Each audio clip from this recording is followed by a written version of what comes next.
Out of all these stories in the news, there's one that stands out big time, and probably everyone's talking about it right now. A distillery in New Hampshire just made a new whiskey that's flavored with beaver anus. Oh. What? Everybody loves the beaver anus. How many times have we been in here and it's like, do you guys want to get chips, burgers, or do you crave some beaver anus? This is, by the way, it's beaver anus secretions. Oh my God, that makes it worse. Those secretions are a pretty common food additive because they're a cheap substitute for vanilla and raspberry flavors. Like, it's actually something people put in food. Well, I say go ahead and splurge for the real vanilla. Yeah. Anyway, no, seriously, that's a real story. But hey, I have to tell you something. So there's this baseball player. We've talked about him before. His name is John. His last name is Jay. And was he in the World Series? He was. He played with the Cardinals. So the Arizona Diamondbacks, like, I don't know the right language, so like, I'm not a sports guy, but I'm going to say hired him. Is that how it works? Not hired? Hired? Well, they drafted or, acquired him, I should say. Okay. So he's acquired. He's now part of the Arizona Diamondbacks.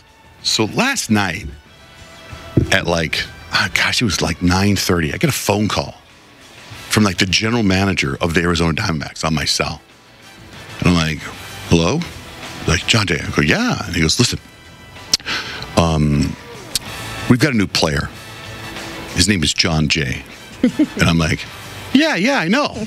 And he goes, anyway, we were wondering if you'd be interested in maybe some sort of skit or something we could do with Johnjay and with you, Johnjay.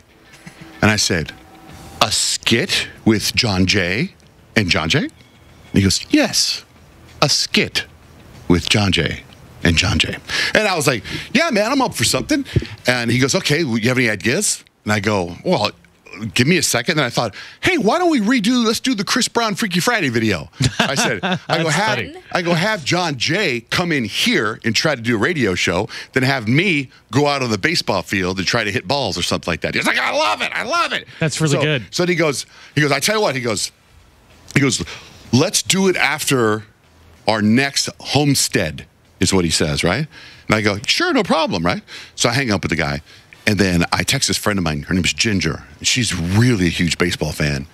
And her and I are chatting. And I go, hey, by the way, I said, I don't understand baseball language.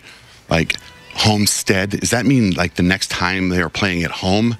And then she says, it's actually, what the hell is it called? Wait, hold on. I got to write this down. She goes, it's actually homestay? Homestand? Yeah. What's it called? Homestay, I've heard.